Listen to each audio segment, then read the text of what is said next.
sampling sampai tumpah-tumpah itu gimana, Mbak?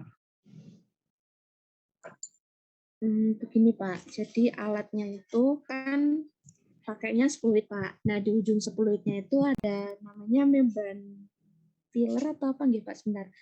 Coba saya browsingkan dulu untuk gambarnya. Bentuknya tuh bulat itu Pak. Terus nanti di tengahnya ada apa namanya? Ada kasanya itu Pak. Nah, spluit dan ukuran yang penyaring yang bentuknya bulat ini tuh kurang pas Pak. Jadi ketika dimasukkan itu sampelnya tuh tumpah Pak, kayak bocor gitu Pak.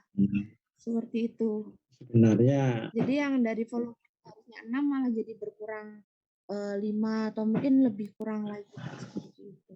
dinamikanya cukup banyak ya untuk disolusi sendiri. Seperti tadi di awal-awal itu sudah konsentrasinya sekian ppm besar, terus malah terakhir kok malah kecil gitu ya Mbak ya. Iya Pak, seperti itu. Di awal sudah konsentrasinya tuh 2 sekian dan makin ke belakang itu konsentrasinya makin besar Pak. Dan dinamika yang kedua itu absorbansinya itu juga naik turun Pak. Tadi di kurvanya yang kelompok sebelah itu misalkan menit ke-10 itu absorbansinya udah tinggi, tapi di menit selanjutnya ke-30 itu malah turun seperti itu Pak. Nah, ini yang kelompok yang oranye itu kan punya First Media Farma. Itu yang kelompok 5, yang menit ke-5 itu kan sudah pas. Nah, di menit ke-10 malah turun Pak, seperti itu. Nah, itu juga kami juga bingung kok bisa absorbansinya itu naik turun seperti itu Pak. Kurang lurus. Nah, ini juga Pak. Gitu.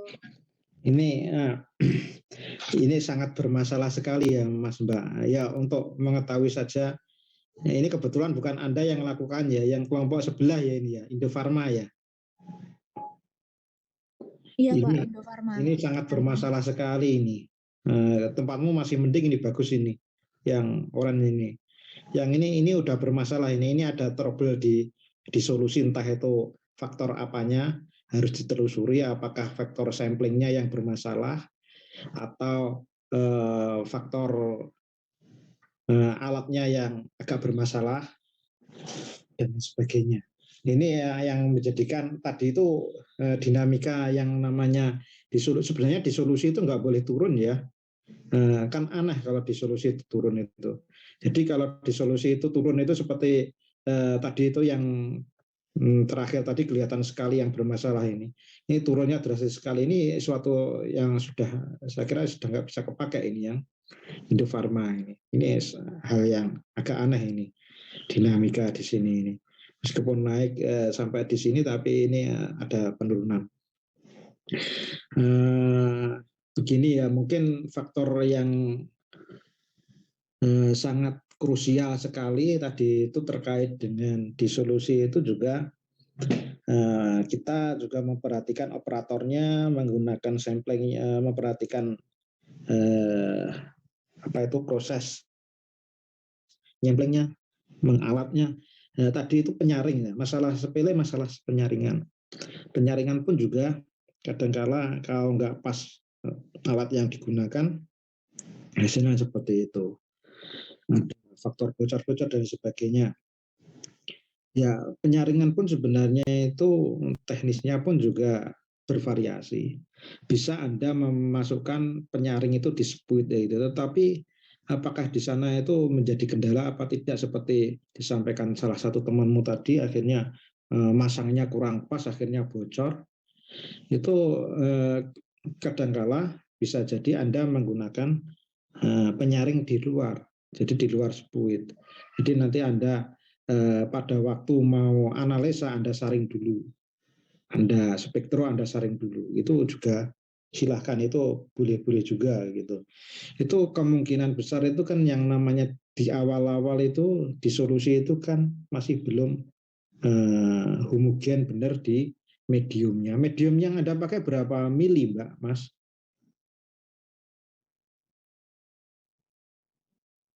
900 mili Pak. 600 mili? 900. Oh, 900. Anda sudah mencari rekomendasi apa informasi Di Kompedia atau di mana? Berapa mili?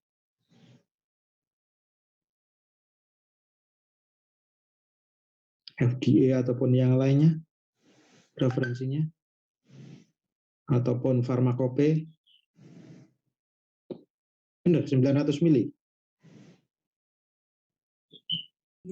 Iya Pak, RIM 900 mili menggunakan farmakope. Itu kebenarannya juga harus menyesuaikan itu. Itu kalau 900 ya ada 900. Tadi makanya tadi Anda menggunakan 3 liter untuk 3 disolusi ya, 900 mili 900 mili ya, kurang lebih itu.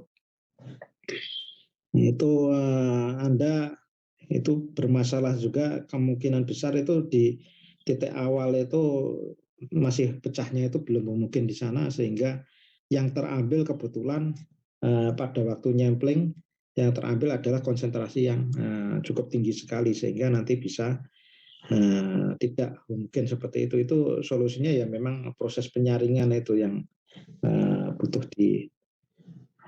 Nah itu pecahnya itu modelnya gimana?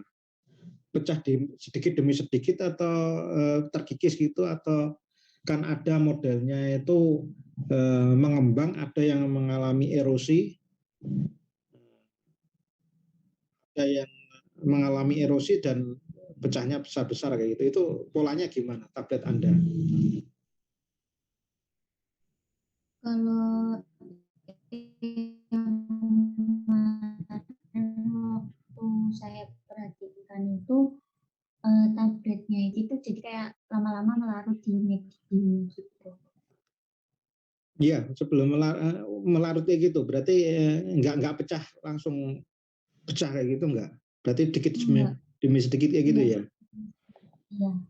Itu masih mending, itu tidak banyak problem gitu. Kalau ada yang modelnya itu langsung pecah, langsung nanti bisa jadi berhamburan partikel besar sama kecilnya. Kalau modelnya erosi dikit demi sedikit ya gitu pun juga nggak begitu problem, sehingga untuk konsentrasi sebenarnya itu untuk tadi. Tapi kalau melihat dari polanya, pola dari First Medifarm yang Anda analisa sudah lumayan agak bagus lah, nggak begitu problem banget itu. Ini di asam sitrat naik drastis di menit ke-10.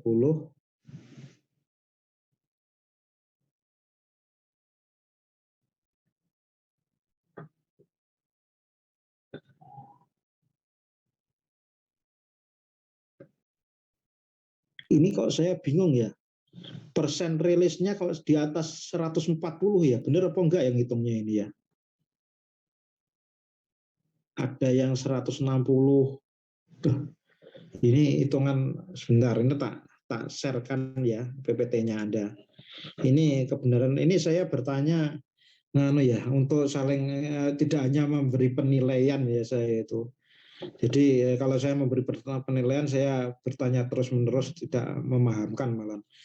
Ini kayak gini ya, ini gambaran ini gimana ya? Persentase kok sampai 1.600, apa 1.600.000. Ini gimana ini? Angka ini gimana maksudnya itu? Bener apa enggak Indonesia ini?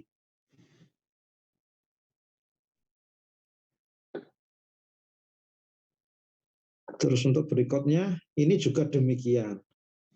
Persen rilis ini ngitungnya bener apa enggak ini? Ini saya belum explore ngitungnya lah ya. Kalau yang awal ini 20.000 ini juga masih bermasalah juga. Gimana ini? Kok nggak ada yang pas kayak gitu angkanya itu? Nggak ada yang benar. Ini harusnya gimana ini? Kok angka persen rilisnya kok segini? Coba saya diklarifikasi untuk kelompok 1. Siapa yang mau menjawab?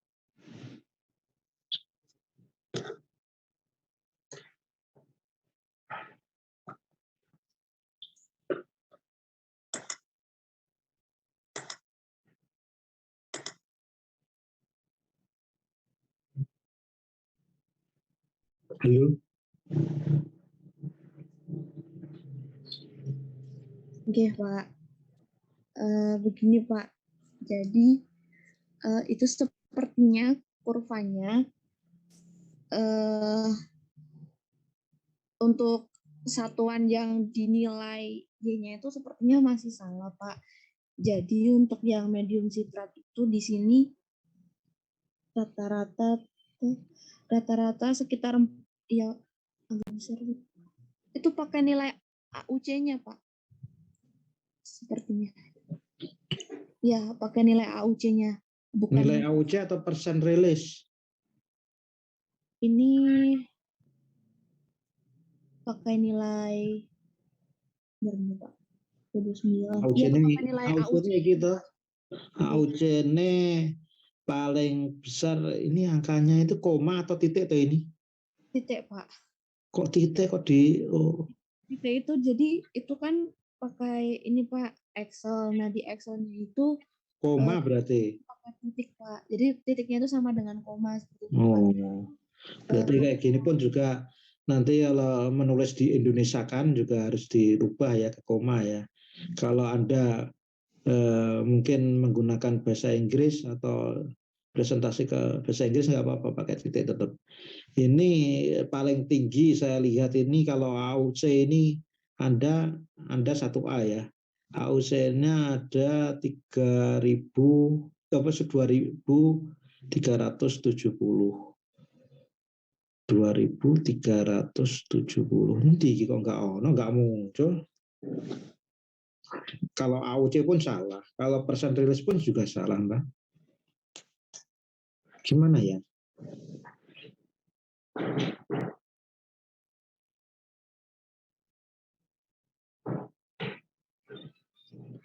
Iya.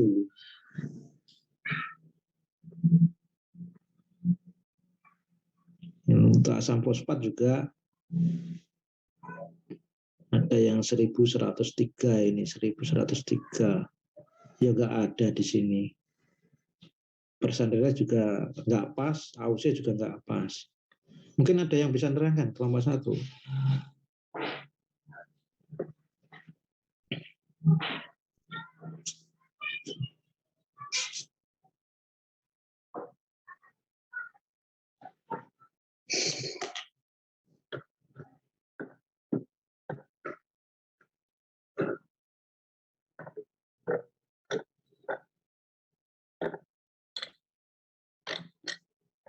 Pusing ya, kok ada pegang kepala itu.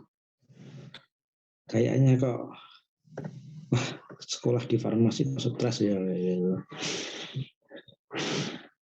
Ya enggak, sebenarnya itu yang kalau Anda sudah biasa kayak gini hal yang menyenangkan, nanti kebetulan Anda kerja di industri di bagian ini, kalau ternyata kerjaan Anda juga menyenangkan ini.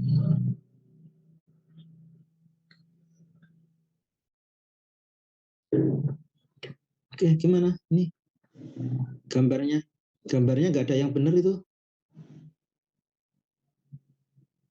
sehingga apa ini interpretasinya jadi bingung nanti. Sudah pas atau betul apa belum ini? Diperbaiki ya. Ini konteksnya gimana? Apa nanti ada presentasi di tahap berikutnya gitu atau bagaimana? Habis presentasi praktikum selesai? Habis sekarang? Atau bagaimana? Ada Senang ya? penyusunan laporan PJBL, Pak. Project based learning-nya yang laporan akhir. Habis itu udah nggak ada presentasi lagi. Buatan, Pak. Iki cek salah ini piye. Nggak ngerti saya itu. Ini maknanya gimana kok 160.000, 140.000.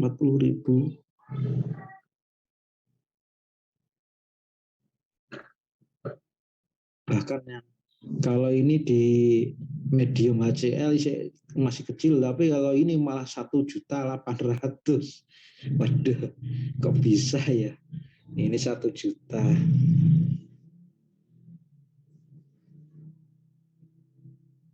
Coba nanti diselami lagi ini. Ini datanya masih masih perlu apa ini diperbaiki lagi. Belum nanti Anda kan juga memberikan kesimpulan ya. Itu tadi datanya benar apa salahnya. Kalau melihat dari sekilas polanya sebenarnya kelompok Anda itu bagus polanya itu. Sekilas sudah agak bagus itu. 1A dibandingkan 4A gitu. Kalau melihat dari pola. Tapi analisa datanya yang kurang pas tadi itu nggak ngerti saya itu angka-angkanya itu muncul dari mana itu tadi itu. Nanti tolong diperbaiki lagi. Terus belum Anda juga mengevaluasi terkait dengan similaritasnya. Solusi terbanding biasanya kan untuk mengetahui similaritasnya tadi belum final tadi kayaknya belum sempat atau gimana. F1 sama F2-nya belum terhitung juga. Kalau melihat sekilas juga tidak similar itu tadi itu. Hampir semuanya tidak similar. Di medium 3 medium tadi itu. Tapi apakah benar nggak similar atau kalau nggak similar padahal itu sudah uji bio ekivalensinya kan sudah ada itu dari pabriknya itu kan sudah launching itu tapi kok tidak similar ya gitu ya. Yang benar yang salah Anda atau yang bermasalah pabriknya gitu. Itu yang menjadikan PR buat Anda. Silakan untuk yang lainnya mungkin Mbak Asisten saja yang bertanya. Nanti kalau saya bertanya kayak gitu nanti menjadi berhenti ya gitu, nggak ada yang menjawab nanti. Silakan Mbak Nila, Mbak Ilmi sama Mbak Harta. Ada yang mau Loh Mbak Ilmi mau saya suruh nanya langsung hilang gitu ya. Ya nggak apa-apa Mbak Nila sama tinggal Mbak Nila sama Mbak Arta ya ini. Silakan. Sepertinya Hilmi ke room sebelah, Pak. Oh ke room sebelah ya udah nggak apa-apa. Ya. Tanya ini aja Pak, kenapa kok profil disolusinya itu bisa di 3 medium itu bisa beda-beda? Ada yang persen drug release-nya itu ada yang kecil tapi ada yang besar. Kenapa bisa begitu? Ya, pertanyaan yang bagus juga. Coba kalau Anda mencermati kuliah, sebenarnya meskipun kuliah saya itu kadang-kala menjemukan kayak gitu ya, tetapi sebenarnya udah saya terangkan di perkuliahan juga. Sekilas saya.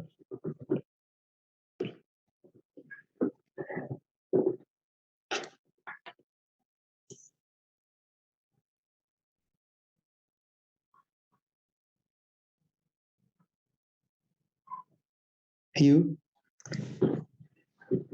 Pertanyaannya Mbak Nila. Paham nggak pertanyaannya? Dengan 3 medium itu kok hasilnya berbeda gitu.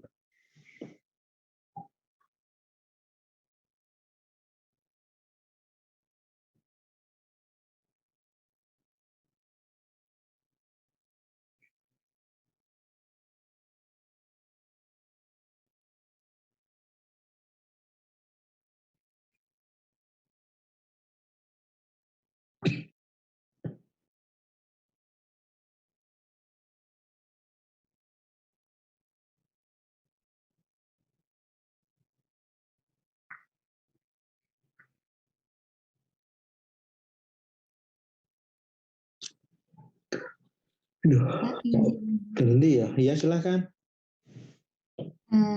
Kalau menurut saya tadi pertanyaan Mbak Nila, kenapa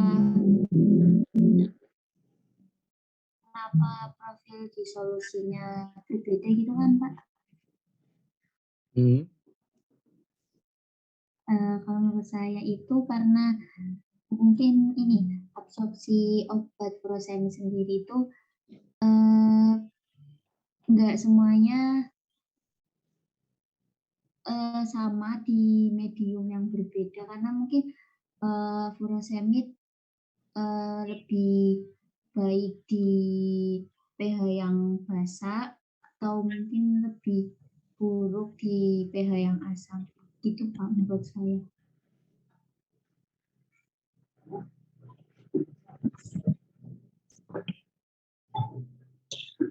Oke, kalau furosemid itu sendiri obatnya asam atau basa, Mbak Mas?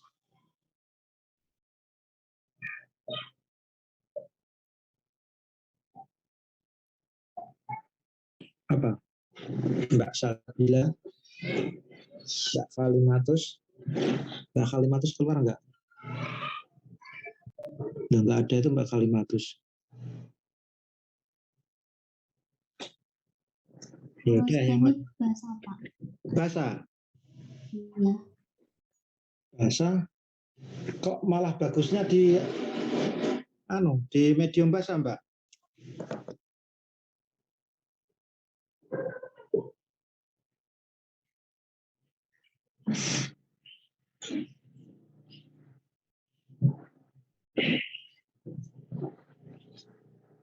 Gimana?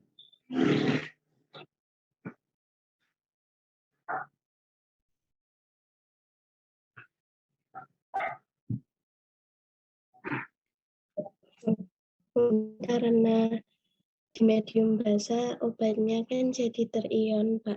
Jadi profil disolusinya besar. Tadi furosemid katanya basa ya?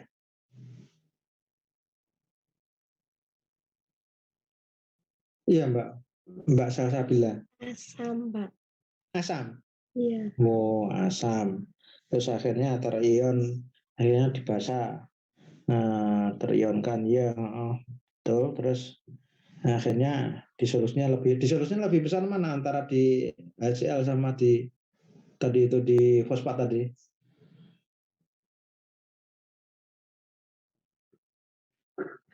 Dari gambar gimana, Mbak Salsabila?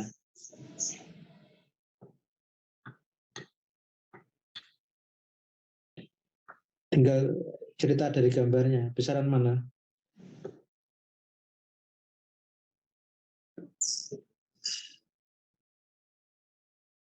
Datanya masih masih amburadul tadi itu.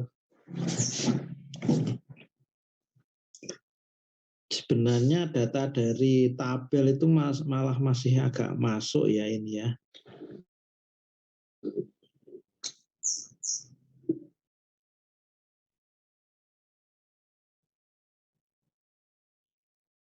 Tapi kok di tabel itu prosentase kok di total itu gimana ini? Akhirnya 387 total persentasenya. Ini ada total persentase 800. Ini pun juga persentasenya di atas 100 semua ya. Yang di sitrat ini. Kalau ini sebagai koma di atas 100 semua ini. Ini tabel pun juga masih bermasalah ya Mas Mbak. Ya Mbak ya. Tabel banyak bermasalah, apalagi gambarnya tadi itu. Kalau sekilas ya memang menunjukkan disolusi di HCl itu lebih sedikit dibandingkan di medium fosfat. Jadi fosfat lebih tinggi gitu. Tapi kalau melihat dari sini sebenarnya medium sitrat itu lebih tinggi daripada fosfatnya. Ini perlu dikaji ulang apakah memang benar di medium sitratnya lebih tinggi daripada fosfatnya. Biasanya kalau Anda buka di FDA itu akan ketahuan. Sebenarnya rekomendasinya itu furosemid itu di medium apa gitu. Biasanya yang direkomendasikan itu adalah medium yang terbaik untuk disolusinya. Anda membuka FDA enggak? Ada yang buka?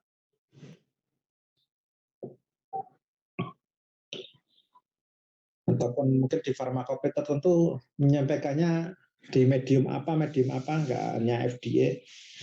Mungkin file USP pun juga bisa jadi lengkap ya. Saya belum buka di USP-nya di medium apa furosemid suruh melakukannya. Harusnya dibuka juga ya karena ini Anda praktikumnya yang terkait dengan hal ini sehingga Anda juga harus ngecek sebenarnya furosemid itu disolusinya di mana. Biasanya disolusi yang dipilih adalah disolusi yang terbaik di antara tiga medium disolusi yang digunakan. Karena itu hubungannya apa sebenarnya? Hubungannya sama obat itu sebenarnya lepasnya itu di pH berapa? Dipilihnya itu. Kalau memang di sitrat ya memang terbaik adalah di sitrat. Jadi furosemid itu kalau terlalu basah di fosfat pun juga lepasnya nggak terlalu banyak. Di HCl terlalu asam juga nggak terlalu banyak, berarti di sitrat itu. Sitrat itu ya sekitar usus halus ya itu. Mungkin kurang lebih itu. Dicek aja nanti furosemid memang benar di usus halus apa tidak pelepasannya.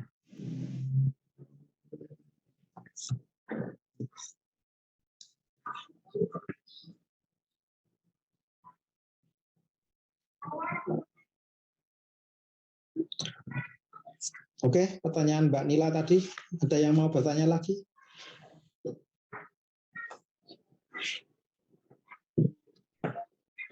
Ini, waduh, ini kelompok 1 saja 1,5 jam ya. Apa saya cukupkan sekian dulu ya.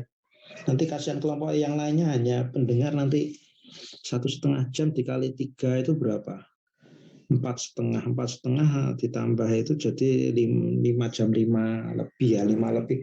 Ya udah ini sementara waktu dihentikan dulu aja untuk kelompok 1. Kayaknya udah lega ini. Bisa bilang berhenti ya gitu. Stresnya hilang. Ini gantian kelompok 2 ini silakan untuk menyampaikan paparan untuk hasilnya gitu. Izin share video ya Pak. Iya silakan. Learn AUX mode.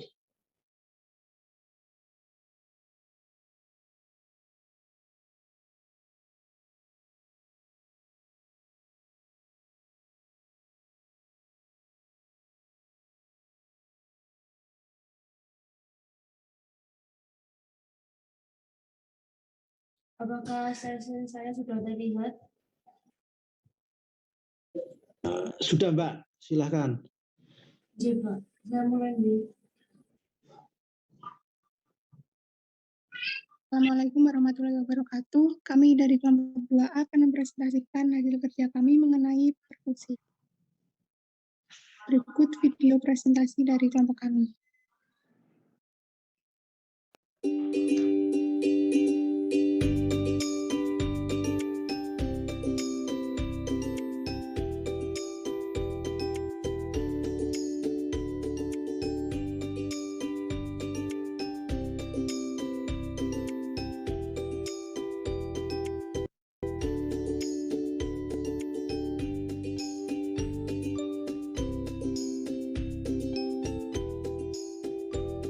Yang pertama yaitu pembuatan larutan induk naringin 1000 ppm.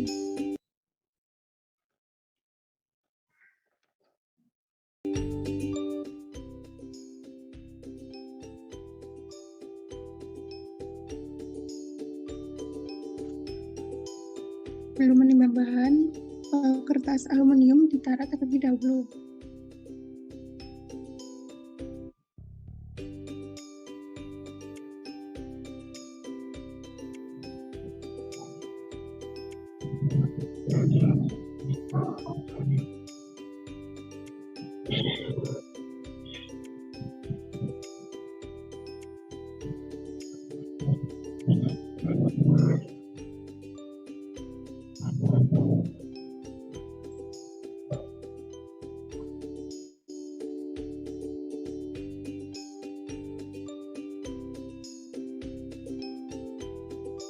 Pembuatan selanjutnya ada pembuatan larutan standar naringin 5 ppm.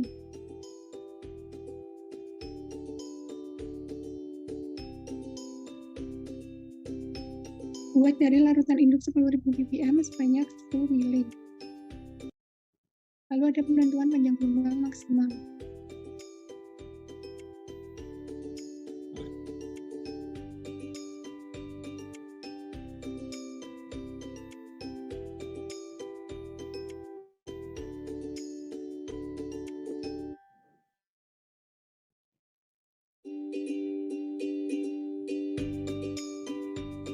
dibuat dengan cara 1 mili larutan stok naringin 5 ppm, baja pada panjang gelombang 200 sampai 400 nanometer, sehingga didapatkan panjang gelombang 283 nanometer.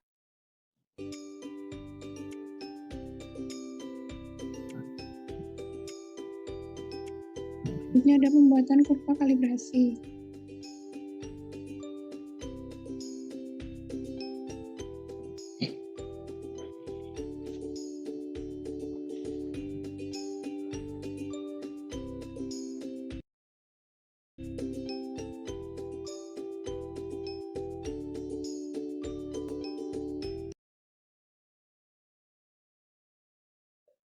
Yang selanjutnya ada pembuatan larutan surfaktan dengan 2 konsentrasi yang berbeda.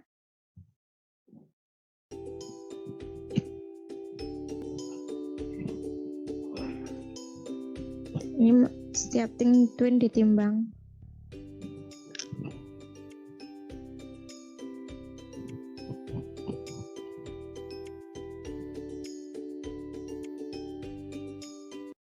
Kemudian ditetapkan kadarnya dengan spektrofotometer UV vis.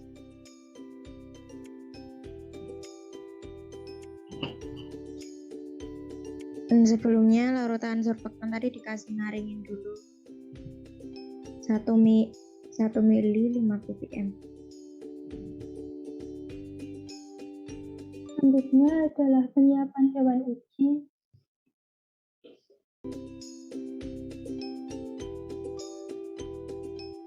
Hewan uji nanti dianalisis dengan menggunakan ketahui secara intrateori dan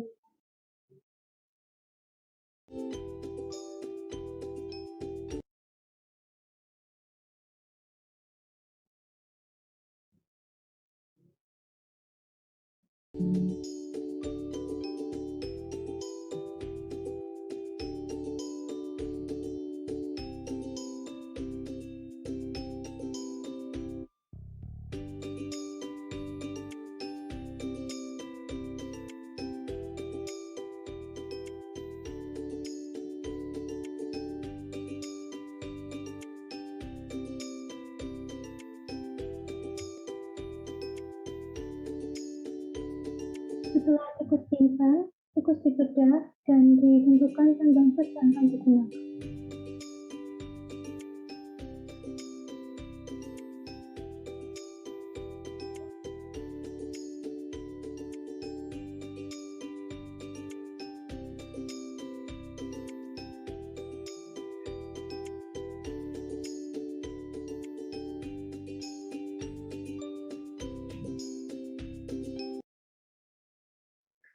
Lalu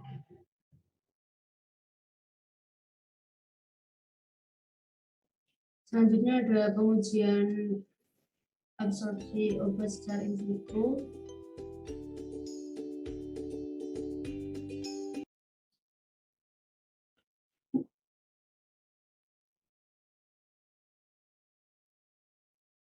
Jadi usus tikus yang sudah terpasang jarum tadi akan dicuci dengan larutan NaCl 0,9% sampai bersih. Setelah bersih akan dialiri dengan larutan uji obat dengan variasi surfaktan twin 0,1% dan 1%.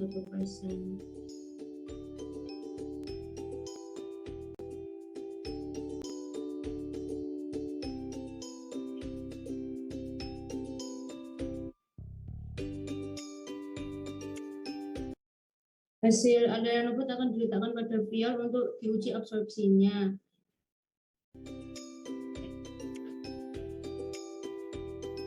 Tetapi kami juga melakukan sentrifugasi untuk memisahkan larutan uji dengan darah dan bagian usus yang lembut.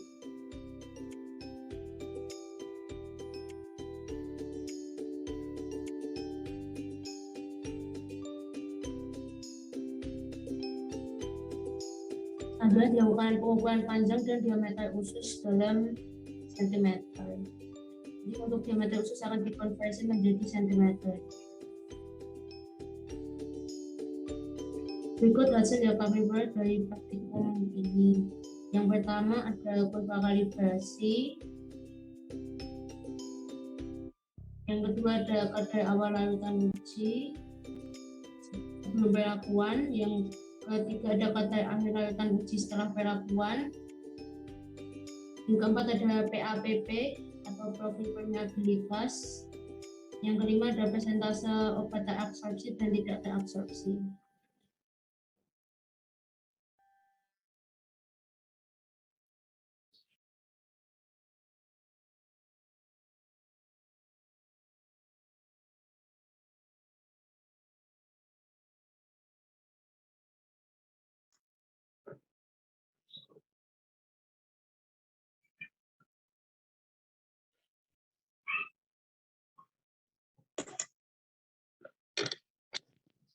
Selanjutnya adalah presentasi hasil dan analisis percobaan perfusi menggunakan PIN 80. Next.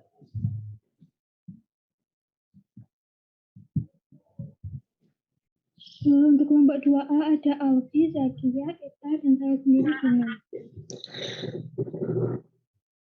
Hasil dan analisis data yang pertama adalah kurva kalibrasi. Kurva kalibrasi diambil pada konsentrasi 2, 5, 10, 20, 30, dan 50 ppm. Untuk konsentrasi 2 ppm dihasilkan absorbensi 0,234. Sedangkan untuk konsentrasi 5 ppm absorbensinya 0,284, konsentrasi 10 ppm absorbensinya 0,479, konsentrasi 20 ppm absorbensinya 0,758, konsentrasi 30 ppm absorbensinya 1,011, dan konsentrasi 50 ppm absorbensinya 1,096. Sehingga diperoleh ekspresi linear yaitu ini sama dengan 0,0316x plus 0,109 dengan R2 sama dengan 0,9893. Kurva kalibrasi dapat dikatakan baik jika nilai R2-nya itu pada kisaran 0,9 sampai 1. Next.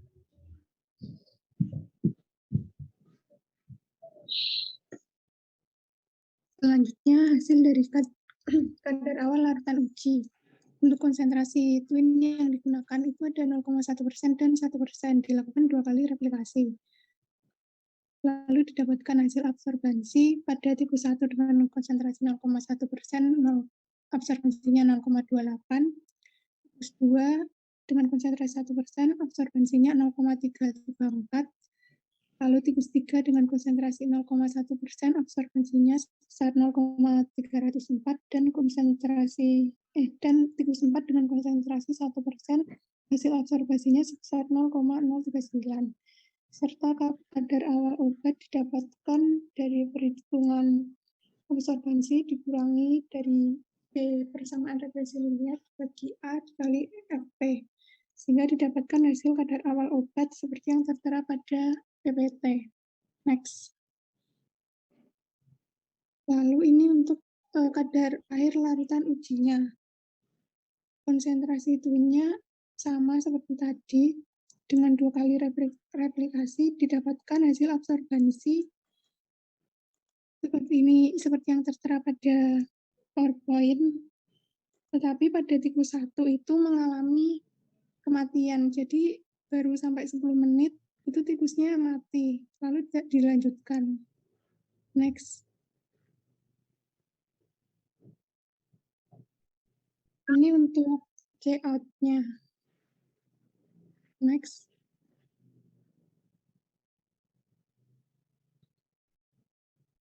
Selanjutnya ada PAPP. PAPP ini menggambarkan profil permeabilitas usus. Untuk rumusan ini, PAPP sama dengan V atau kecepatan aliran obat saat dilewatkan ke dalam usus dikali 1 min C out by C in. C out merupakan kadar layutan uji setelah pelakuan dan C in kadar layutan uji sebelum pelakuan. Kemudian dibagi P-nya 3,14, dibagi P, L, D. L-nya itu merupakan panjang dari ususnya dan D diameter dari ususnya. Next. Berikut hasil yang next lagi. Oke, berikut hasil PAPP yang kami peroleh setelah perhitungan dengan rumus tadi. Untuk tikus pertama itu terjadi penurunan PAPP pada menit ke-5 sampai 10. Kemudian untuk menit ke-15 sampai 30 tidak dilanjutkan karena tikusnya meninggal dunia. Kemudian untuk tikus kedua terjadi penurunan PAPP pada menit ke-5 sampai 10 dan kenaikan pada menit ke-15 sampai 30.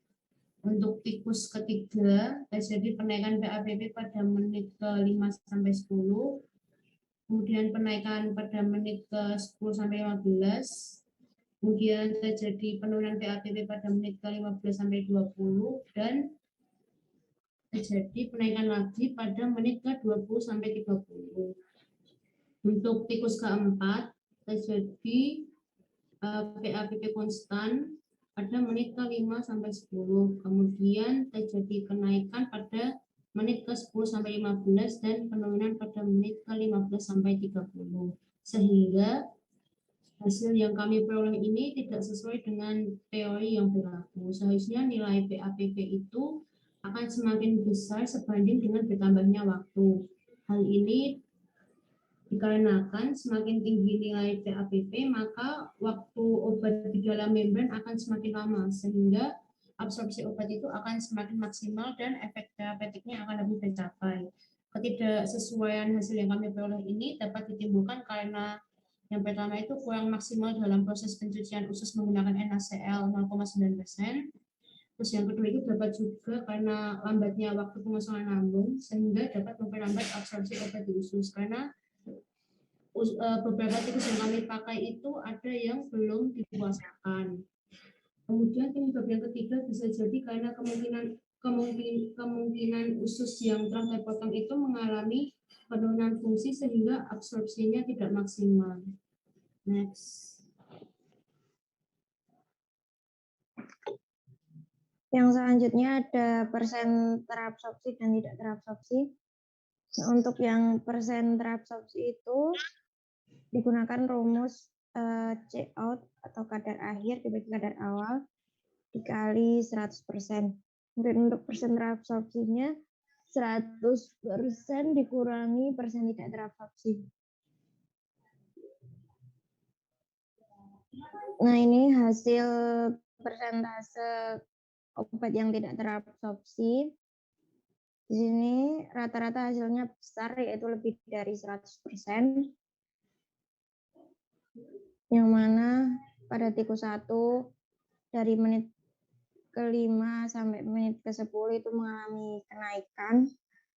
Kemudian seperti yang sudah dijelaskan sebelumnya, pada menit ke-15 tikus mengalami kematian. Kemudian untuk yang tikus 2 yang diberi larutan surfaktan 1%,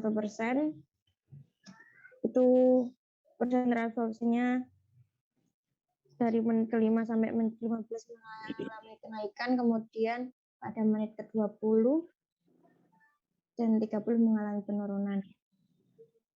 Untuk tikus ketiga itu pada menit ke-10 mengalami penurunan, kemudian menit ke-15 juga mengalami penurunan, dan menit ke-20 mengalami kenaikan hingga ke menit 30. Kemudian pada tikus 4 yang diberi larutan surfaktan 1%, itu mengalami kenaikan, kemudian penurunan lagi. Yang selanjutnya ada persen terabsorpsi. Karena tadi persen tidak terabsorpsinya itu besar, maka jadi persen terabsorpsinya itu negatif, minus. Nah, berdasarkan hasil yang kami peroleh itu diperoleh grafik sebagai berikut. Nah, karena hasilnya itu tidak sesuai seperti yang sudah dijelaskan Eta tadi, seharusnya kan hasil kadar obat setelah diberi perlakuan itu turun karena sudah banyak yang diabsorpsi oleh usus, tapi tadi justru hasil kadar setelah perlakuan itu naik, maka persentase terabsorpsinya jadi negatif. Hal ini mungkin terjadi karena adanya kontaminasi pada larutan seperti adanya kontaminasi darah ataupun kotoran dari usus karena kita kurang bersih dalam membersihkan usus tadi, atau juga bisa jadi kontaminasi dari praktikan sendiri. Nah, mungkin sekian presentasi dari kelompok kami. Apabila ada pertanyaan bisa disampaikan. Oke, cukup bagus apa yang disampaikan oleh kelompok 2. Lebih tertata dibandingkan kelompok 1 tadi. Di sini menyampaikan mengenai langkah-langkahnya tadi di videokan tadi itu, dan hasilnya disampaikan di PPT. Oke, kami persilahkan untuk kelompok yang lainnya untuk bertanya.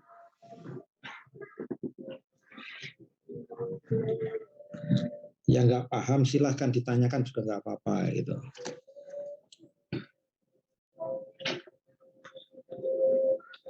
Bertanya itu kan konteksnya itu bisa juga nggak paham, bisa juga menguji sudah paham tapi pengen tahu sejauh mana pemahaman yang ditanya. Bisa juga memang nggak tahu. Silakan.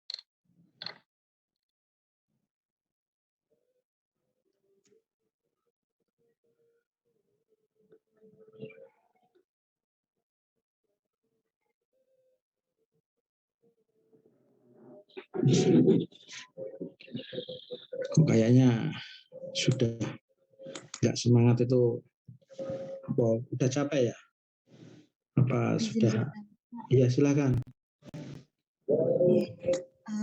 Izin bertanya ke teman-teman kelompok 2A, itu kan tadi menggunakan obat naringin ya. Nah, itu alasannya penggunaan naringin itu apa ya teman-teman? Kenapa nggak obat yang lain aja buat pengujiannya ini? Terus tadi kan juga diameter sama panjang ususnya. Nah, itu pengaruhnya apa? Apakah masuk ke perhitungan juga atau tidak?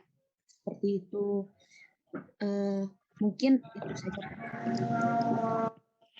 Oke, silahkan.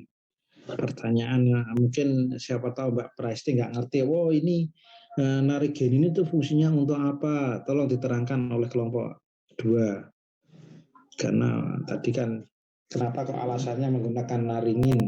Naringin turunannya kan narigenin juga, naringin. Kenapa alasannya?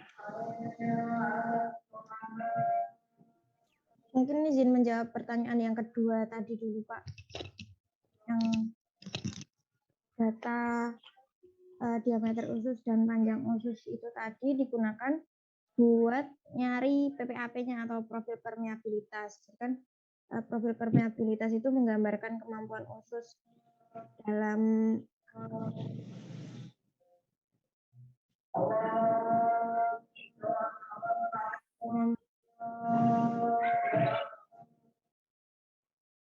Ya, berhenti. Apa kemampuan usus apa? Kemampuan usus dalam menyerap obat itu tadi, Pak. Jadi PPAP itu dipengaruhi sama diameter usus, sama panjangnya usus itu, dan kadar obat yang dimasukin. Jadi diameter sama panjang ususnya itu untuk menghitung profil permeabilitas itu tadi.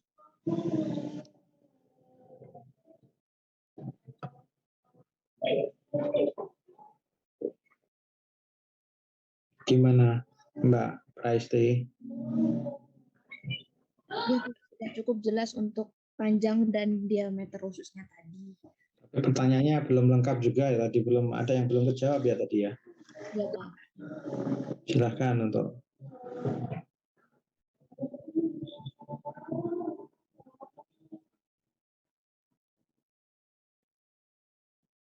Izin mencoba menjawab Ya, silakan.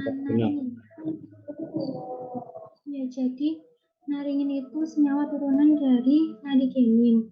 Nadigenin ini biasanya ditemukan di buah jeruk atau tomat yang bisa digunakan sebagai anti kanker. Anti kanker?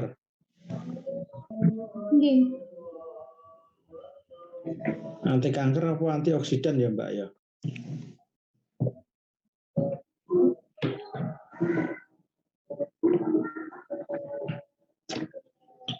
Ya bisa juga anti kanker itu mekanismenya sebagai antioksidan ya, karena dia akan mengendalikan radikal bebasnya itu, sehingga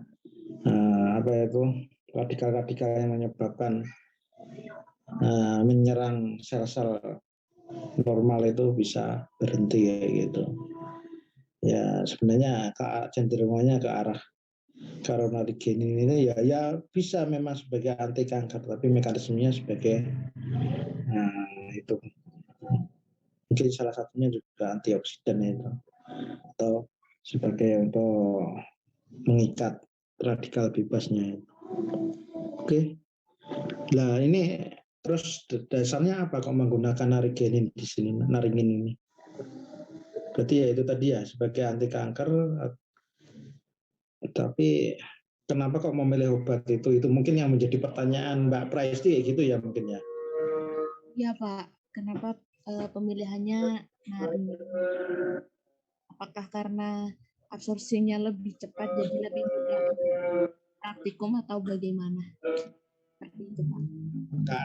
Intinya ada permasalahan apa tidak di problem absorpsi atau permeabilitas dari naringin ini. Kalau enggak ya enggak apa-apa, ya memang dievaluasi enggak ada problemnya, atau Anda mencari referensi atau informasi ternyata memang berproblem terkait dengan proses permeabilitasnya atau absorpsi ke arah absorpsinya ini. Silakan kelompok 2. Izin mencoba menjawab. Ya silakan. Gantian Mbak Alfi dulu nggak apa-apa, nanti habis itu Mbak Zakia, karena Mbak Alfi belum jawab. Ya silakan. Berdasarkan referensi yang saya dapat, naringin itu bisa diserap baik dalam absorpsi secara terjadi karena sifatnya yang lipofilik. Seperti itu, Pak. Berarti kan intinya tidak ada problem ya, Mbak Alfi? Ya, Pak. Tidak ada problem. Lah, mungkin Mbak Zakia mempunyai paradigma lain? Menurut saya itu karena naringin itu Pak, kelarutannya dalam air itu buruk. Jadi kan kalau nanti pakai surfaktan itu kelarutannya meningkat, jadi nanti penyerapan di juga meningkat. Praktikumnya itu mencoba membandingkan apakah kalau dikasih surfaktan itu nanti meningkatkan penyerapan di usus gitu. Kelarutannya jelek, jadi penyerapan di ususnya juga penyerapannya di usus lebih baik.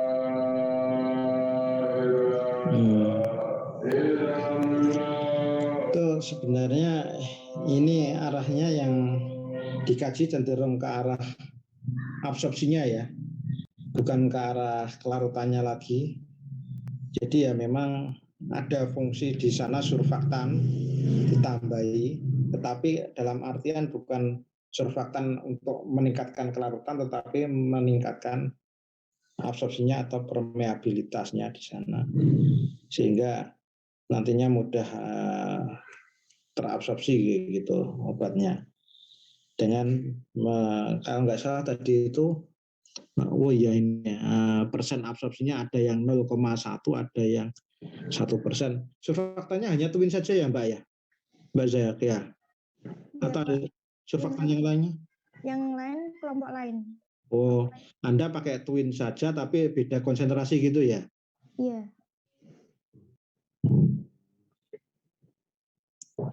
Oke, kayak gitu.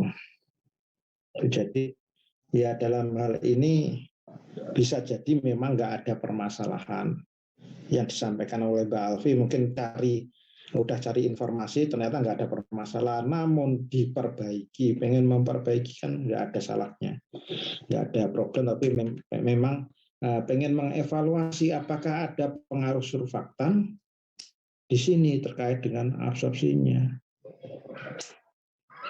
Karena apa? Kalau nggak salah menyampaikan di kelas ini juga ya, kemarin itu misalnya aja absorpsi untuk perkutan itu sebenarnya nggak jauh beda ini. Kalau terabsorpsi di sini kan bisa juga menggunakan enhancer. Enhancer salah satunya juga surfaktan yang digunakan gitu. Oke, memang masuk, dua-duanya masuk, Mbak Alfi masuk bisa, Mbak Zakiah bisa digabungkan. Dua kerja itu mekanisme itu bisa digabungkan. Gitu ya Mbak Praisti, paham ya Mbak ya? Iya Pak, sudah cukup jelas dan cukup paham. Terima kasih Pak. Terima kasih untuk kelompok 2A. Oke, yang menjadi permasalahan sekarang itu teoritisnya seperti itu, enak-enak ya, baik-baik, tapi hasilnya seperti apa? Ini yang nge-share masih oh ya masih ada share-sharean ini Pak Zakiah ini masih nge-share. Oke, persen terabsorpsinya. Ini kita lihat aja pakai konsentrasi dan parameter waktu. Ini sudah sesuai dengan harapan apa enggak ya, Mas Mbak? Oh, kok Mas lagi? Mbak semuanya kelompok 2 ini. Monggo bisa menjawab. Belum, Mbak. Belum. Oke, Mbak Eta belum. Mengapa Mbak Eta kok belum, Mbak? Kan seharusnya kalau semakin lama waktu ujinya itu kan maka presentase obat yang terabsorpsi kan harusnya semakin besar kan Mbak. Tapi ini ada yang naik, ada yang turun. Itu mungkin bisa disebabkan karena yang pertama bisa terjadi karena kontaminasi. Terus yang kedua karena pencucian ususnya itu tadi kurang bersih. Terus yang ketiga bisa juga karena ini pengaliran obatnya ke dalam usus itu tidak dilakukan secara konstan karena kan kita manual pakai sirin terus dihitung by waktu begitu Pak. Kalau menurut saya itu. Iya, oke. Beberapa argumentasi ya juga masuk, boleh-boleh saja itu. Dia salah satunya juga yang terakhir tadi itu pengalirannya yang tidak konstan juga bisa, sehingga nanti dari waktu ke waktu tidak jumlahnya tidak konsisten gitu. Ini negatif ini maksudnya gimana sih ini?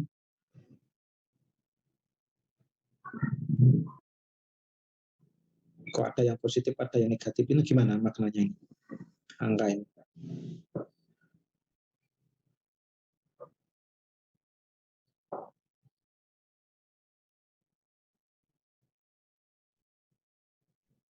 Halo?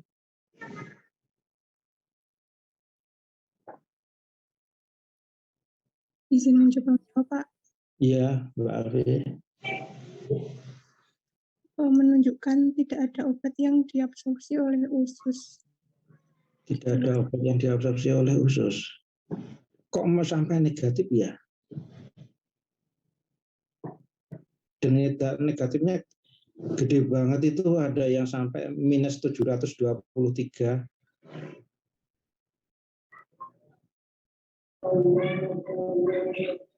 Kok bisa ya? Izin menjawab. Iya. Silakan.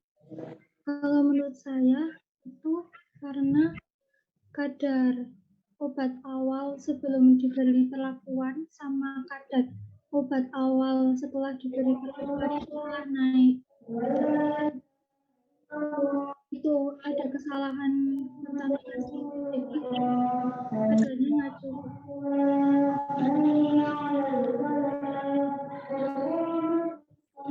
Sebentar, ini nunggu adanya selesai. Awal komatnya selesai, nggak begitu dengar saya. Oke.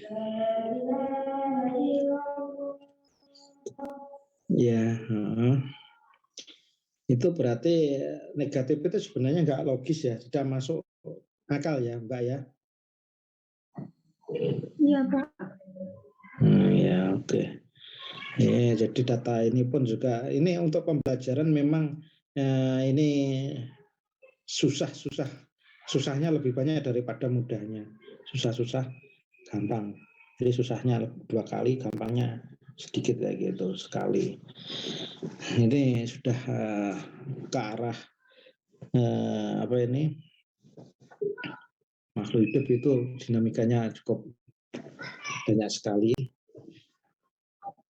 Tadi sayangnya itu di video tadi itu nggak Anda cantumkan, jadi nggak Anda videonya keputus itu pada waktu langkah-langkah mengaliri obatnya itu tadi sampai nyemplingnya tadi. Kayaknya apa saya yang melihatnya terputus atau nggak konsentrasi atau memang putus ya tadi itu ya?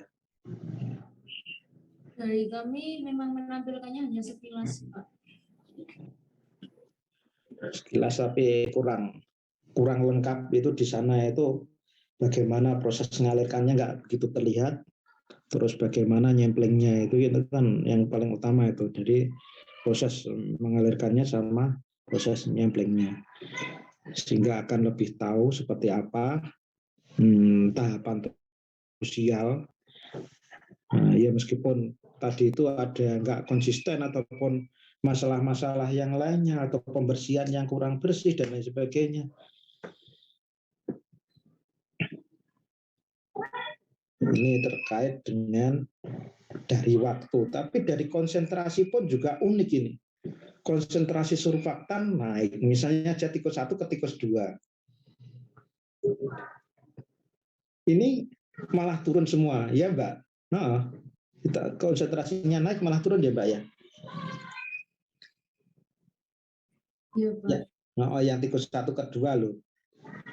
Nah, ya meskipun ada yang mati, tapi di 5 menit sama 10 menit ini turun semua. Tetapi di sini yang tikus 3 sama tikus 4 ini cukup bagus datanya.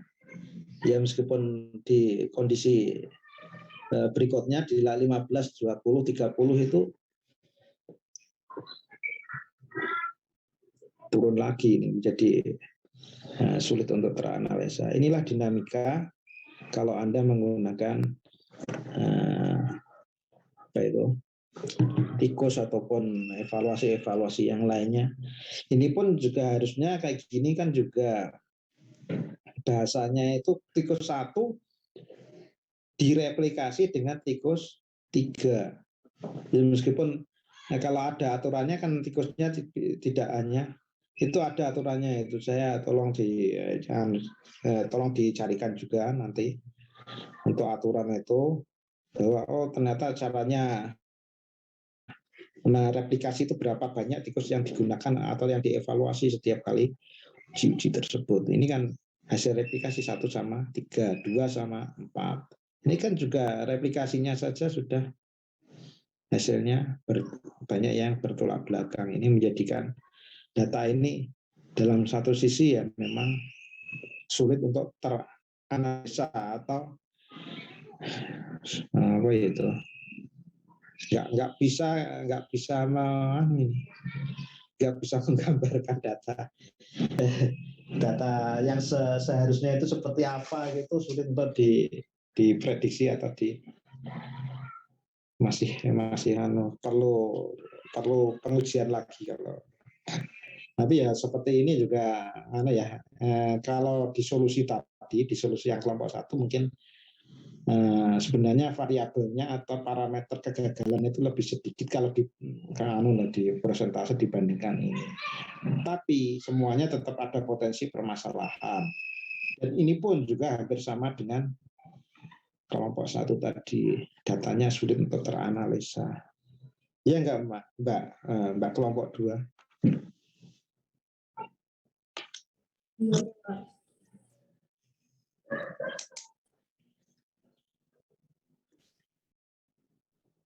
Terus kira-kira kalau seperti ini Anda memberikan solusi apa Mbak? Mas, apa Mbak? Semuanya. Ya kan Anda belajar dari sini kan, belajar itu yang terbaik adalah belajar dari kegagalan. Kalau sudah tahu gagal itu Anda pengennya mencoba lagi. Malah justru di sanalah awal Anda memulai untuk penasaran. Saya pun kalau misalnya aja penelitian nggak sekali jadi. Pada waktu penelitian itu kok nggak jadi, kok nggak mau larut misalnya kayak gitu, atau bermasalah yang saya inginkan, selalu penasaran terus, akhirnya saya ngejar terus dari waktu ke waktu. Nah itu Anda kira-kira, tapi pasti Anda memberikan gambaran atau solusi. kira-kira oh saya kalau memulai lagi saya membayangkan dengan cara begini loh yang lebih baik kayak gitu. Kira-kira bagaimana? Silahkan kelompok 2.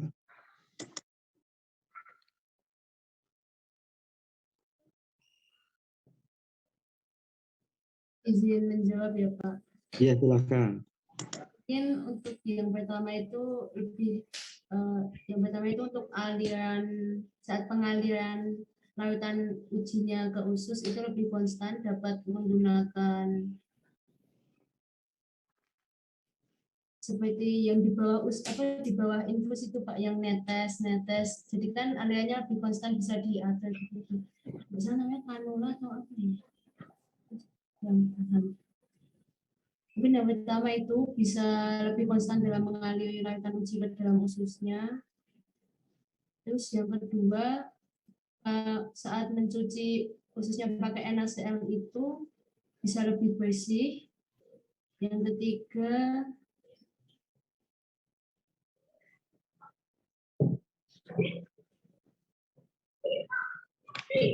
ketiga, mungkin bisa menghindari ini ya, bleeding saat pembedahan atau saat pemasangan jarum, karena itu juga mempengaruhi hasil lautan yang kami peroleh. Begitu Pak.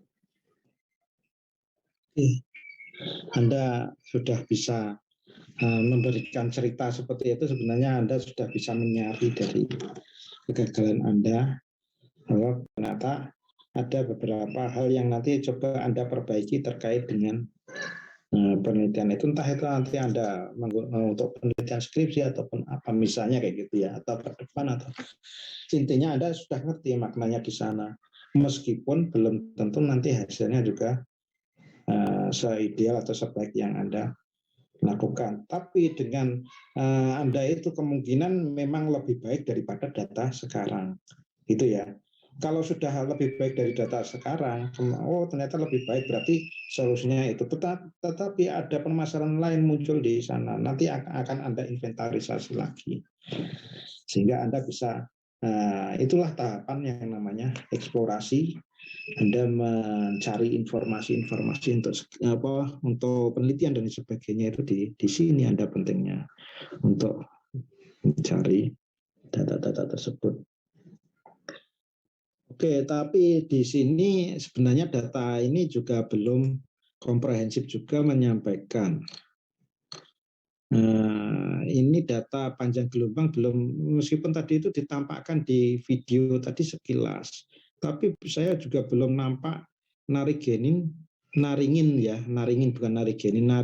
itu panjang gelombangnya polanya seperti apa. Ini berawal dari awal ya, ini memang krusial sekali, meskipun Anda tahapannya ke arah hewan uji, tetapi kalau evaluasinya dari awalnya kurva kalibrasinya membuatnya salah, terus panjang gelombangnya penentuannya salah, nanti untuk selanjutnya sampai persen terabsorpsi dan sebagainya pun juga datanya juga bermasalah.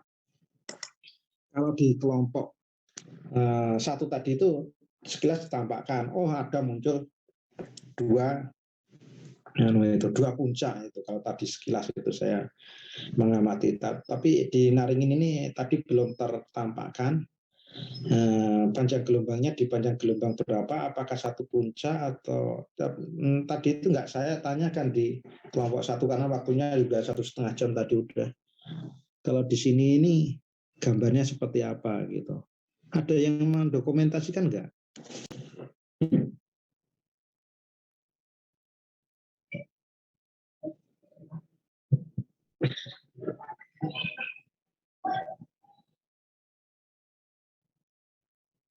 Nggak ada. Ya Pak, sebentar saya cari terlebih dahulu.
Oke, kalau nggak ketemu ya nggak apa-apa. Ini dicantumkan di laporan terkait dengan lambda max-nya. Lambda max-nya itu sesuai enggak dengan referensi juga. Ya, ini ada muncul puncaknya, malah ini ada 3.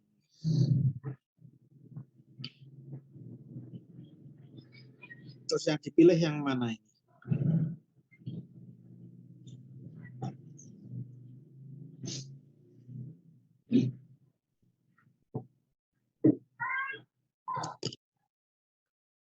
Empat ini.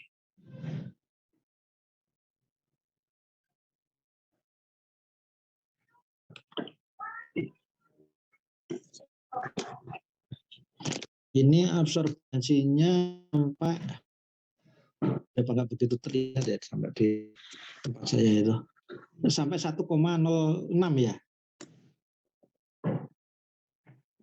Oh iya, oke 1,06 ya. Menghitung membuat kurva absorbansi pun juga jangan sampai ada yang salah kaprah atau salah melangkah sehingga membuat kurva kalibrasi tidak dipertimbangkan absorbansinya. Padahal selektivitas sensitivitasnya alat ini pun juga terbatas. Kalau sudah di atas 1 misalnya gitu, di atas 1 itu datanya itu sudah pembacaan absorbansi sudah tidak bagus lagi. Itu makanya membuatnya itu buat ring juga, ring sekitar 0,2 sampai 0,8 memang alangkah lebih bagus. Tapi kalau di sini masih tertoleransi gitu dibandingkan yang tinggi, karena ada yang tinggi sekali sampai 3 gitu. Terus ternyata di atas itu di gelombangnya itu yang puncaknya itu bukan lagi membentuk pola membentuk pola yang seperti ini, ada puncak itu titik tertentu, tetapi datar. Datar itu saya kan sempat kaget, tak amati kok ini panjang gelombang puncaknya kok datar gitu. Terus tak amati lagi, wow ternyata kok absorbansinya 3, sekian gitu. Berarti sudah nggak mau membaca lagi kalau udah di atasnya itu, sehingga ya itu tadi itu yang lebih bagus yang besarnya itu ya absorbansinya jangan terlalu gede banget, karena itu sudah nggak terbaca kadang-kala di spektro gitu, tergantung spektronya ya, spektronya seringnya nggak kebaca kalau terlalu tinggi, itu akhirnya nggak sensitif. Tapi kalau di sini juga masih karena ini 1,06 masih meragukan juga. Apakah di sini memang sebagai puncaknya itu sekitar panjang gelombang berapa itu 200 lebih sedikit atau sekitar mendekati 300 ini 284 atau panjang gelombang yang berapa yang bawah itu 212 ya atau berapa itu di referensi berapa Mbak? Pernah baca naringin ini?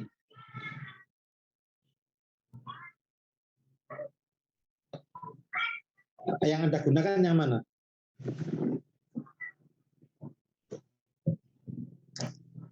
Yang digunakan yang 284. 284. Anda mencoba mencari referensi informasi, biasanya referensi itu nggak jauh beda. Ada geseran memang setiap kali menggunakan alat yang berbeda, Anda nanti ketemu panjang gelombang yang berbeda. tetapi nggak jauh berbeda gitu.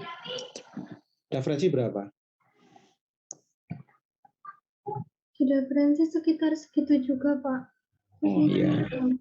Oke, berarti ya memang itu naringin itu di panjang gelombang itu lebih bagus di 284 dibandingkan yang sekitar 212 ini. Ini karena ini puncaknya pun juga sudah nggak kebaca itu tadi, makanya lebih bagusnya itu sekitar 0,2 sampai 0,8. Kalau terlalu kecil pun juga nggak teramati nantinya itu 0,1 kan di 317 panjang gelombang ini kan 0,12, ini pun juga sudah nggak sensitif lagi. Yang 212 ini yang 1,009 ini pun juga nggak sensitif lagi, yang paling bagus 284. Tapi nanti kalau kasus per kasus nanti berbeda lagi ya Mas Mbak. Misalnya aja Anda ini menganalisa 2 senyawa, itu nanti kasusnya berbeda. Ini nanti kajian analisis ya orang Pak Sartono dan sebagainya. Campuran 2 senyawa, Pak, kok yang dipilih kok nggak di panjang gelombang maksimumnya ya Pak ya? Kok malah di panjang gelombang, kalau di sini misalnya aja di 317 kayak gitu. Kok nggak di 284? Itu ada argumentasinya, ada memang kayak gitu. Kalau udah Anda berbicara mengenai campuran, kalau menganalisanya menggunakan spektro. Beda nanti kalau konteksnya berbicara mengenai HPLC gitu. Tetapi ini data ini adalah data yang paling analisa yang paling sebenarnya Anda nggak mengalami kesulitan untuk analisanya dibandingkan HPLC. Terus untuk kurva kalibrasinya nilai R-nya adalah 0,98. Oke, bagus.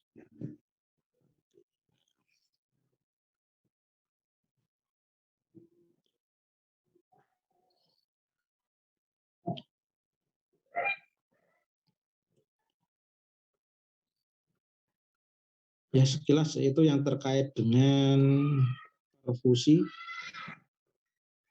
Ya memang datanya juga masih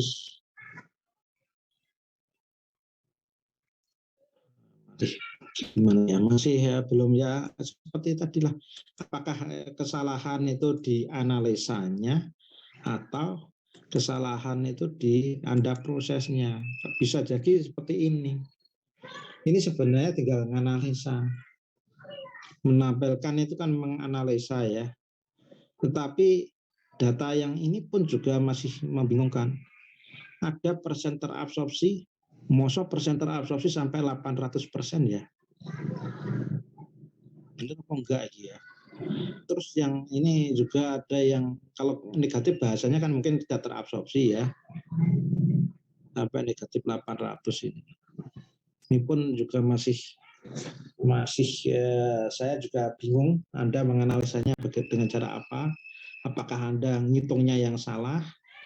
Nanti tolong saya nggak menyelami perhitungan satu persatu, tapi berawal dari menghitung yang salah bisa jadi berakibat fatal gitu dalam hal menghitung, sehingga Anda menampilkan data lewat grafik yang paling terlihat itu sudah bermasalah juga, persentase sampai 800% gitu.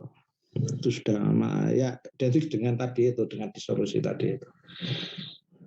Ini kalau melihat dari pola awal itu sebenarnya juga bagus, absorbansinya tertata gitu.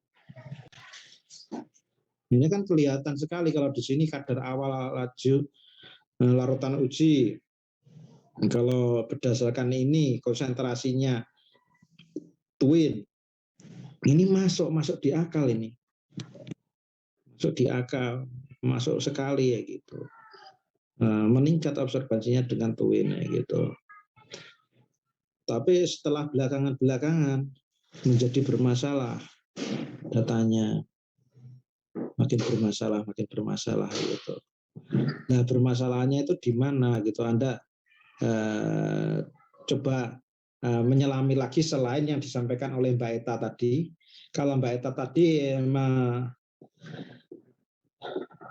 meninjau dari praktikumnya. Oh, ada kesalahan dari prosesnya itu, alirannya yang tidak konstan, pembersihan ususnya yang tidak bagus dan sebagainya. Namun apakah benar Anda analisanya ini juga gitu? Itu cukup krusial sekali ya. Kalau Anda menghitungnya atau mendapatkan data bagus tapi analisanya yang salah, nanti ketemunya jadi salah. Sampai ketemu grafiknya juga cukup unik sekali gitu. Persentase di atas 800. Mungkin ini silakan Mbak Asisten bertanya kepada Mbak praktikan ini sebelum kita jeda sebentar untuk istirahat, mungkin isoma atau apa, nanti dilanjutkan kelompok 3. Tapi sebelum itu kelompok 2 ini silakan bertanya dulu. Mbak Asisten ini ada tinggal Mbak Anissa sama Mbak Altai, Mbak Hilmi ada juga, silakan. Ada bertiga. Siapa yang mau tanya? Saya mungkin izin bertanya, Pak. Ya, silakan. Ke kelompok 2, nilai PAPP yang baik itu berapa? Apakah ada patokan nilai PAPP yang tinggi dan rendah begitu?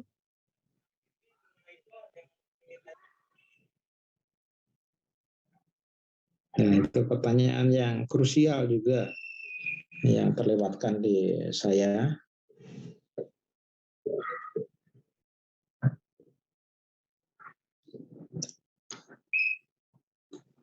Monggo, silakan.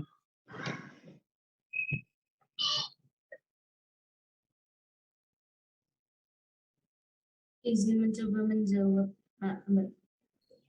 Ya, tolong, silakan. Ya, silakan. Kalau menurut saya untuk nilai PAPP itu tidak ada entah khusus, tapi untuk nilai PAPP itu jika semakin bertambahnya waktu itu, nanti nilai PAPP-nya akan semakin besar. Begitu.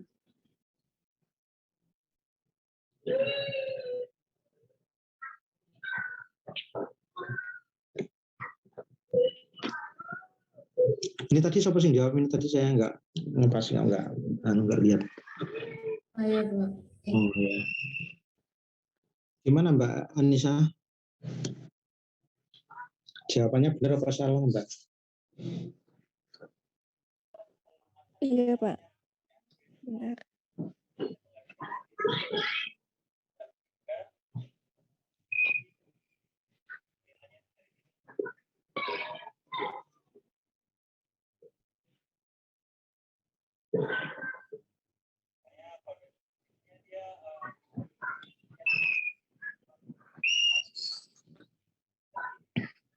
Ya, gimana maksudnya Mbak Anissa?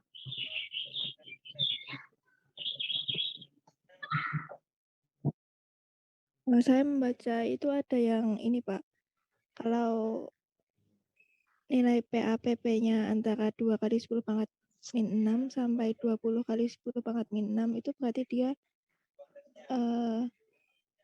berada di permeability yang medium. Tapi kalau lebih dari 20 kali 10 pangkat min 6 cm per detik berarti dia tinggi begitu, Pak. High permeability. 2 kali 10 pangkat min 6 sampai 20 sampai 10 pangkat min 6 ya. Iya, Pak. Itu kategori high permeability. Itu yang medium. Medium ya. Yang high berarti di atas 20 kali 10 pangkat min 6. Iya, Pak. Oke, itu parameter yang bisa digunakan untuk mengetahui bahwa karakter bahannya seperti apa. Hubungannya apa Mbak yang kelompok 2 itu antara permeability sama absorpsi? Anda tadi cerita terkait dengan permeability, terkait dengan absorpsi, apa sebenarnya kaitannya itu Mbak? Silahkan dijawab Mbak. Kelompok 2. Kok saya bertanya lagi ya? Ini mau istirahat malah saya suruh Mbak Asisten, tapi nggak apa-apa. Ini tadi kelewatan. Nggak apa-apa, Pak. Iya, ini karena kelewatan belum tak tanya tadi. perbedaan antara permeabilitas sama absorpsi? Apakah sama atau berbeda atau bagaimana, ada pengaruhnya dan hubungannya dan lain sebagainya?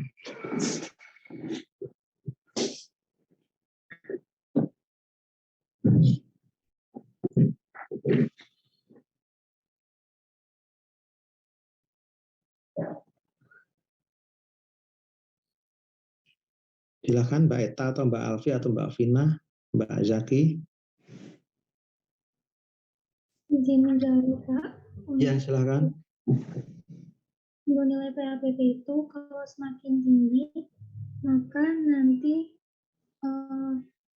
waktu obat di dalam membran itu juga akan semakin lama, sehingga absorpsi obatnya itu akan semakin maksimal dan efek terapeutiknya itu akan lebih tercapai.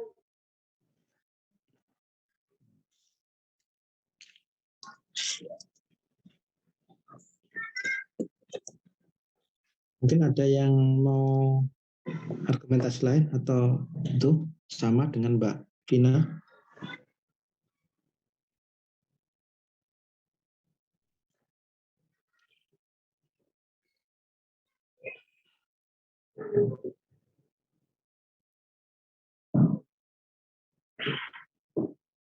Apa dilanjutkan Mbak Arta sama Mbak Ilmi? Silahkan bertanya. Mbak Arta, Mbak Ilmi.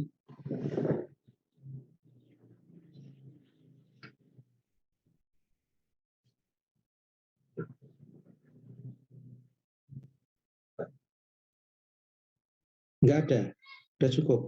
Berarti apa istirahat dulu ya, supaya lebih seger dulu gitu. Ya ini tapi ada kelompok 3 yang belum ini, istirahat sebentar aja, mungkin 15 menit, udah cukup. Ini kelompok satunya lagi, kelompok 4, 5, 6 udah selesai atau belum ya? Mungkin Mbak ngerti? Masih belum selesai Pak, tapi yang di room 2 baru ganti kelompok yang kedua. Oh, baru kelompok 2. Tadi makanya takrim tadi itu. Kelompok 1 takrim itu 1,5 jam takrim. Kalau nggak takrim nanti bablas terus, nanti waktunya nggak. Nah, ini saya rem aja, ini saya 15 menit untuk istirahat. Silahkan